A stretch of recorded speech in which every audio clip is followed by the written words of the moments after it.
that period of time then when you've decided you don't want to be around it, what is that like? Because I'm not going to even say that I've gone through anything similar to that experience, but I remember when I got an injury to my ankle, I tore 3 ligaments in my ankle. I was out for at least a 7 to 8 month period where I just shut myself away. I didn't go to work. I found things mentally very difficult. The most basic tasks suddenly became impossible. So to some extent, I'm not going to try and compare it to what you've gone through at all. But what were you like in that first, say for example, year, maybe 2 years after football? What are you going through? I'd go a lot longer than the first 2 years. I'd argue up until probably, I finished 20 years ago now. 16, 17 years ago, a long time ago. But I'd argue up to 10 years, maybe even a bit longer after that. I went through mental health issues. I had depression. I suffered anxiety. I had terrible panic attacks. It was just, I shut myself away. I didn't want to be part of anything to do with football, and it affected my whole life. I couldn't see a future. I didn't know what I was good at. I didn't know what else I could go and do. Yeah. I felt just completely and utterly worthless. And I think, looking back on things now in the position I'm in now, ultimately, it even cost me my marriage. It played a part in that. I'm going for divorce at the moment, and it's horrendous. There's things that happen in the marriage that I think can't be forgiven, and I played my part in that, I guess, to a certain extent. And we are where we are, and I regret that massively, and I think it affected everyone around me, my kids, my wife. Yeah. But there's boundaries in marriages that you don't cross, and it wasn't me that crossed that, but was I part of that? I probably played my part, and I take responsibility for that. And it's tough. I don't get to see my kids as much as I want to see them, and I don't get to spend every day with them. It's been a real difficult journey for everybody, not just myself. I'm sure it has for my children, and I'm sure it has particularly for my wife. So it's I think sometimes you can polish over the things you achieved in football. I lost a sense of purpose completely when I finished playing. Yeah. And I didn't know how to get that back. And I suffered for a long time of being probably a bit moody and a bit stroppy and probably angry at everybody because I couldn't play football, because I couldn't do what I wanted to do. And it was really tough. And I still get days now where it's not great. But I know now that actually there is a light at the end of the tunnel, and I'll get through it because I've been through it before. So I'm a lot better at dealing with it, and that for me is something that is good that's come out of it. But I have my regrets from when I finished playing football, for the way it led and the way things have gone now. But I guess that's my life journey. I can't change any of that now. Like none of us can. But it was mentally, it breaks you. It really does. I thought finishing at 28, or I'll be fine. I've got a bit of cash behind me. It'll be fine. I can retire. I can go and play golf and do all this and do that, which I did for about 5, 6, 7 years. Didn't do hardly anything. And then every day become the same. I didn't know if it's like in isolation now. I didn't know if it's a weekday or a weekend. I had no idea. I was getting up at 10 o'clock. I was going to play golf, and even going on holiday was a burden because it took organising. And it took some planning, and I didn't want to do that. I didn't know how to do anything really. So it was a really, really tough time, but probably not even realising that I was going through it. I think it's only been in recent years that there's now a lot of talk about mental health, and I think I was one of the first people that come out and talked about it. I even not kind of introduced it to the PFA, but told them they needed to buck their game up, and went down and saw them and told them what was needed, and things have moved on. So I'm proud of that, but for me, I didn't understand what was happening to me really. I thought it was just me. But looking back on it, it was the circumstances what created that, I think. What made you reach out for help as such? Like myself, like I've suffered through some issues sort of more recently, really. But Mm. I think, like you said, I probably wasn't aware to start with. But it took someone else to tell me, as such, for me to actually then do something about sorting it. What was a trigger for you to start putting things right in your life? I think, things were happening around me. I think I literally couldn't get through from day to day without feeling just like, it's hard to describe. It's like having a fuzz in your head. It just felt like I was constantly had this fuzz in my head where I couldn't make sense of anything. Yeah, I wasn't enjoying anything. Everything was a problem. Financially, I was worrying and all this stuff, and I didn't realise it was going on. I knew I was feeling that, but I didn't know why I was feeling like that. But it got to a point where I felt so low. I've never felt like I wanted to take my life. I've never got to that stage. I know a few people have, but I think I'm just too much of a coward. I don't think I could do it. And that sounds a really strange thing to say, but I guess for me it's more cries for help. I needed help because of the way I felt, and I've it's only when you come out of that you realise just how bad you did feel. Because honestly, it was just every single day was like just pointless. It was just a blur, getting from day to day, and it was just horrible. But reaching out was a point where I'd seen sort of Clark Carlisle talk about a few things, and I spoke to him sort of very briefly, and just kind of said, look, I need to get some kind of help. I don't know what help I need. I don't know what it is I'm suffering from, but I need to get some help. I was very fortunate as well. I've got a brilliant local doctor who I'm sort of very friendly with, and that was a massive plus because, for me, I didn't, people. I remember people saying, well, the PFA will ring the Samaritans, or spitting. It's like, well, how faceless is that? I don't want to ring up some stranger and tell them I'm feeling like crap. I needed to speak to someone that just understood what I was going through.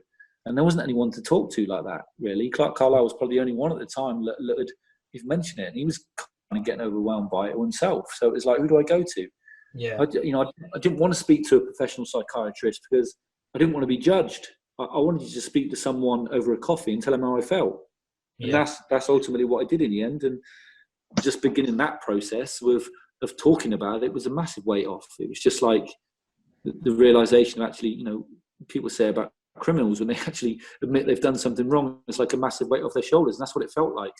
Just admitting that I had an issue and I needed to get some help was the beginning of it. I think, that first initial contact. How long after the sort of like retirement and the final that sort of stage happened, how long after that did you have that conversation, if you don't mind me asking? I would say, do you know what? It was a long time. When I finished playing, I didn't finish the day I played and fought under Prest or that. No. It was a kind of a slow demise over a few years, I think. Right. And you know what? My knee played a big part in it because my knee still hurt all the time, and I couldn't even go for a kickabout on the beach with my kids, or I couldn't give them piggybacks. I couldn't run. Mm-hmm. So all that anger just built up, I think, all the time because it was so frustrating. I couldn't just live a normal life, even though I was thrown back into this normal life. I couldn't live it because I couldn't do those normal things. So that all these type of things built up, and it probably wasn't until it must have been. I'm trying to think when I retired, 2003. It must have been 5, 6, 7 years afterwards. Yeah, I would say I probably went that far and got myself that deep, because I think I always blocked it out with the fact that I had a bit of money, I could do it when I'm safe here. This is all right. That kind of reassured me, I guess. But then when things started to change, and all of a sudden, things aren't going well for you at home, and it just became a downward spiral. And it was a case of, look, my wife was brilliant. She was, I don't know what I would have done without her, but she didn't know how to deal with it. And one thing I hope people could do now is that people are going through that is actually, their partners and their peers to actually get the experience of what they can say and do to help, because they feel helpless as well. And it was massively tough for her. Yeah. I think, Adam, you'll probably agree. I know I related to quite a few things that you said Yeah, I mean, I No, could massively. almost like. I feel like from not the same a length of period, I've felt many of those same feelings. Like you say, like the most basic of things just become confusing, and your head gets messed up and everything. And it's difficult, but I mean, I've been quite lucky that I've managed to get support through NHS and sort of going through that now. But I found like the thing that has helped me the most, excuse me, out of all of it, has actually been the opportunity to speak to like a peer advisor. There is no prescribed like this is a treatment plan, this is what you're going to do. It is generally a chat. Yeah. And it's that necessity of just talking about what you've done and maybe things that you could think about doing just to try and help you out. That's where I feel like I started to turn a corner. Yeah, that was the biggest thing for me was not being judged by someone who's going to write something down in a book. On a look at me and then look at the clock to see what time somebody else next is coming in. It was about just opening up to someone who would empathise with it. And it's amazing once you do start to speak to people. I mean, when I did open up, the amount of people I knew that had similar things from all walks of life, from millionaires that I knew to just mates down the pub, and it's just, my God, you just don't realise. You don't realise just how everybody suffers at different points in different times with varying different degrees of suffering. It's a real eye opener to me to help that, and I think for me that then became a bit of a, if I can talk about stuff like that, and if one person can then help themselves by listening to me, then that's surely a good thing. So I think everybody's frightened by the stigma of it. And there is a stigma about it, and people talk about it, and it annoys me because people go on about how, people get frustrated when they say, people say, oh, he's mental, or he's nuts, or he's like, well, that doesn't matter. I still use those terms, but it's not derogatory. It's just dialogue that we use. It's language we use. Mm-hmm. So I'm not offended by that. If someone says that, it doesn't bother me. But I think you find your own way. But I think certainly that easy route of just starting to open up without being judged was the biggest thing for me. Just someone to nod and empathise and say, I hear you. I've been through it myself, or I understand what you're talking about. That's what done for me. And then you could kind of see. I mean, it takes a long time. To get me wrong, it takes a long time to get completely out of it, and I'm not sure whether you completely do ever. I think you learn to manage it, and I think you learn to deal with it. And I think you become a better person for it. I'm certainly more empathic than I was, massively. Mm-hmm. I was quite, and I think a lot of footballers are quite selfish. I think you have to be to get where you want to be in football. You have to be a bit that way. Yeah. And I think you don't think about anything else apart from yourself because you have to be so drilled. I probably didn't think enough about my wife and my kids because I was thinking about the next game. Trying to make sure that was right. Yeah. And I think until you kind of come out of that, you then realise actually, how much empathy you need for other people. And actually what they're doing. And I think you understand that a little bit more once you kind of show that side.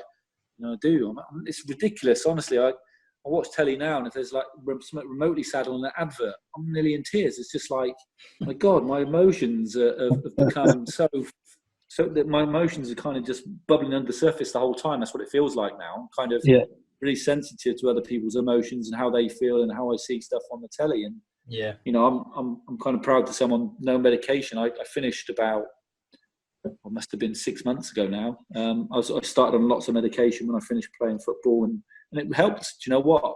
Again, it's one of those stigma things you think, do you know what? It was the best thing ever because it took the edge off. From the top and the bottom, I didn't get so high and I didn't get so low. It just took that edge off, and it helped me then develop to be able to move on and then get off them eventually. And about 6 months or so, I decided to go cold turkey, which wasn't the greatest idea at the time. just like it was a football, I thought I can do this. I'm confident, I can do this. That made you feel pretty ill, didn't it? Oh my God! I tell you what, for the first 10 days, 2 weeks, it was. I timed it right, so I made sure I did it over a half term from when I was working. So I had no responsibilities in terms of work. I knew I could do it, but oh my God, the sleep patterns, the hallucinations, the anxiety, it was through the roof. It was weird, like the dizziness, everything I had. But then after about 10 days, 2 weeks, that started to dissipate, and it started to get better and better and better until I kind of felt completely normal. And I am where I am now. And it's like, I'm glad I did it. I probably shouldn't have done it that way. And they'd never advise you to do that. And doctors never advise you to do it. They advise you to come off it slowly. But I just thought, do you know what? It's a challenge. And I like to challenge, always have done. And I think I put myself through it. And I, you know, it's another fight for me to do and another challenge for me to put myself through. And yeah, I'm sort of proud to say that I don't take anything anymore, which is, you know, but I don't judge anybody that does, because it was a massive help to me. It was I would certainly recommend to anybody, just to get yourself through the real worst times, the real bad times, is, you know, don't be too proud, don't be too embarrassed, don't be, you know, anything. Just get in there and do what you need to do, because it will make you feel better. I'm sure you'd support this notion as well, but I think a lot of people think that if you take a tablet, you'll fix yourself and it will all be gone. But it's the talking that fixes you, and the knowing of the changing how to change your routine, and it's the tablet itself that gets you back to some more manageable levels, not ones that can be fixed.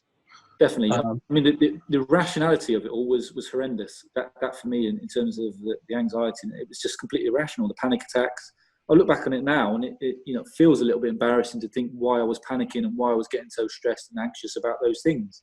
You know, they don't seem like anything. You know, I lost my mum 2 years ago now, and she had a brain hemorrhage all of a sudden, and she's only 62. And like, I've gone through that as well, and it's like I feel a much stronger person for all these things happening. But nothing seems to bother me that much anymore. I don't seem to get anxious about those things anymore, because they're not important. You know, the things that really used to bother me don't bother me anymore. And I think it was a real kind of eye-opener to me that showed, when I was in those depths, how irrational and everything became. And just by getting that medication, I think it took away, as I say, the top and bottom of that. I still thought irrationally, and I still had those feelings, but they weren't as bad. So like you say, it gave me the opportunity to give that process of just starting to come out of the fog. And once you get even having a good half an hour was like amazing.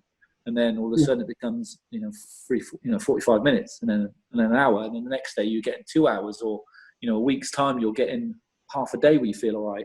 And it's a long process, but it does get there. And eventually you do. And then now, I count the times when actually I've had a few bad hours today or whatever, and I acknowledge it and I move on from it. And I don't sink down to where I did before, because, quite frankly, I've had probably the most traumatic 3 years of my life in the last 3 years. And there's nothing in this world that kind of frightens me anymore to make me feel that way. So, whether that's for those experiences or whether it's through an accumulation of the medication that I had, to the experiences and actually getting the help I needed, I think has pulled me through all that. Yeah, I just sort of listening to that. I've gone through quite a few things myself, especially probably the last 5 years or so. But I was very much the opposite to what you've been talking about there. The moment any sort of medication was suggested, I instantly dismissed it because of the stigma that was involved in it. I said, I don't want to be on that. I don't want people knowing that I'm on that. And like the moment you mention it to people, everyone's like, oh no, you made the right decision. Don't go on that. Don't do that. No, that would be the worst thing for you. And I just found that I could, when you start having those kind of conversations with people, you start switching off, because the people you're turning to then for advice are then, they're sort of like, not, I would say trivializing it, but they're just not taking it seriously. And because there's that stigma attached to it, I felt like I couldn't talk to people. So I had to go to an individual who had no prior knowledge to what was going on in my life. And I had to go and talk to somebody who knew nothing about it. And it's just, everyone's circumstances are different. But I think what has come from the conversation that we've all had here is that just talking about it is half the battle. Just they say talk to your friends, but sometimes it can be worse then, because they'll say the things you don't want to hear. Don't take medication, you don't need to do that, it's worse. Do you know what? Drop them into your world for a week when you're feeling like that, and see if they feel the same way. It's very easy to, and that's the one thing I've learned from it is don't judge people by the way they're feeling. Don't try and tell them what to do. Yeah. Just give them options as to what are the possibilities they can do. Yeah. I think being a footballer as well, I think medication to me was never something, men have always had this traditional, I don't go to the doctors, I'm not going to talk, I'm not going to do any of this. Football's quite the opposite really in terms of medication and seeing the doctors. We'd have a doctor on call the whole time. So, I've never had a problem with going to see the doctor. And, I remember instances at Leicester where players are going in and bending over in front of the doctor and telling them to look at a boil on their arse because it was there and they could do it. So it's just, it was easy. We had it on call. But I do understand the stigma kind of attached to it. But as I say, that's why for me it was about speaking to someone who wouldn't judge me, who didn't know me that well. Because you're right, people don't want you to take medication because they're frightened of what it's going to do to you. Yeah. So they say, "Oh, don't take that. It's the worst thing you could do." But actually, not knowing, So for me, it was about someone actually not saying any of those things, not telling me what to do, but just listening and kind of empathising with how I felt and saying, there are different ways you can get some help, and you will come out of this. You will be better.